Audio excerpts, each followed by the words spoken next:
Ô mon digne sire Louis le XIIe, et vous, illustre François Ier, sortirez-vous de vos tombes pour voir comment on traite celui qui, sur 40 champs de bataille, a risqué sa vie et versé son sang? Revenez, sire, et vous assisterez à ce grand spectacle du vieux soldat dépouillé parcourant les routes d'Île-de-France pour mendier un morceau de pain. Devant ce désespoir, le bailli trembla. Furtivement, il déposa sur une table le parchemin maudit, et il recula, gagna la porte et s'enfuit. Alors, dans la pauvre maison, on entendit une clameur funèbre déchirante. « Et ma fille, ma fille, ma Jeanne, ma fille est sans abri, ma Jeanne est sans pain. Montmorency, malédiction sur toi et toute ta race !» Le vieillard tendit les poings crispés vers le manoir. Ses yeux se convulsèrent. Il s'évanouit. La catastrophe était effroyable.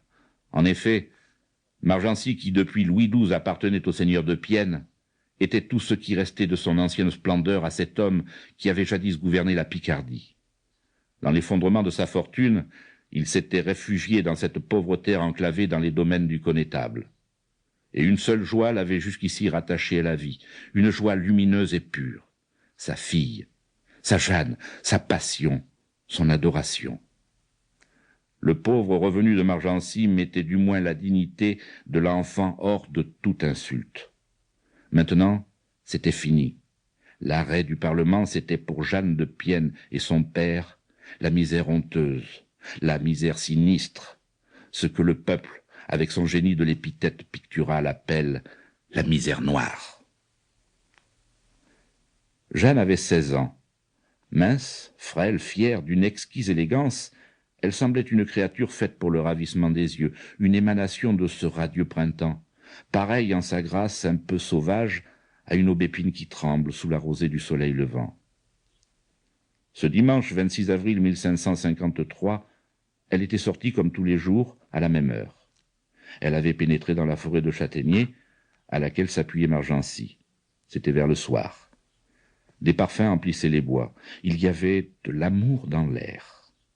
Sous bois, Jeanne, oppressée, posait une main sur son cœur, se mit à marcher rapidement en murmurant.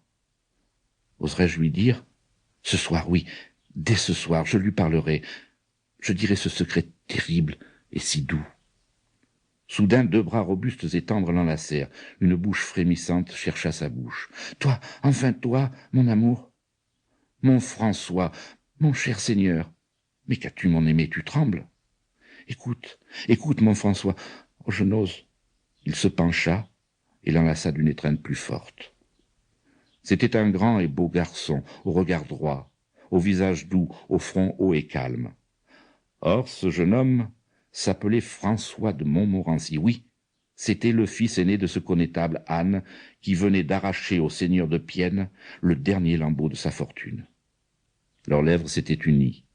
Enlacés, ils marchaient lentement parmi les fleurs ouvertes dont l'âme répandait en mystérieux effluves. Parfois, un tressaillement agitait la menthe. Elle s'arrêtait, prêtait l'oreille et murmurait « On nous suit, on nous épie, as-tu entendu ?» Mais quelque bouvreuil effarouché, mon doux amour. François, François, j'ai peur. Peur, enfant. Mais qui oserait lever un regard sur toi alors que mon bras te protège? Tout m'inquiète. Je tremble, depuis 3 mois surtout. Oh, j'ai peur. Cher aimé, depuis 3 mois que tu es mienne, depuis l'heure bénie où notre amour impatient a devancé la loi des hommes pour obéir à la loi de la nature, plus que jamais, Jeanne, tu es sous ma protection. Que crains-tu? Bientôt tu porteras mon nom. La haine qui divise nos 2 pères, je la briserai. Je le sais, monseigneur, je le sais. Et même si ce bonheur ne m'était pas réservé, je serais heureuse d'être encore à toi, tout entière. Oh, aime-moi, mon François, car un malheur est sur ma tête. Je t'adore, Jeanne, j'en jure le ciel, rien au monde ne pourra faire que tu ne sois ma femme. Un éclat de rire sourdement retentit tout près. Ainsi, continuait François, si quelque peine secrète t'agite, confie-la à ton amant, ton époux. Oui, oui, ce soir.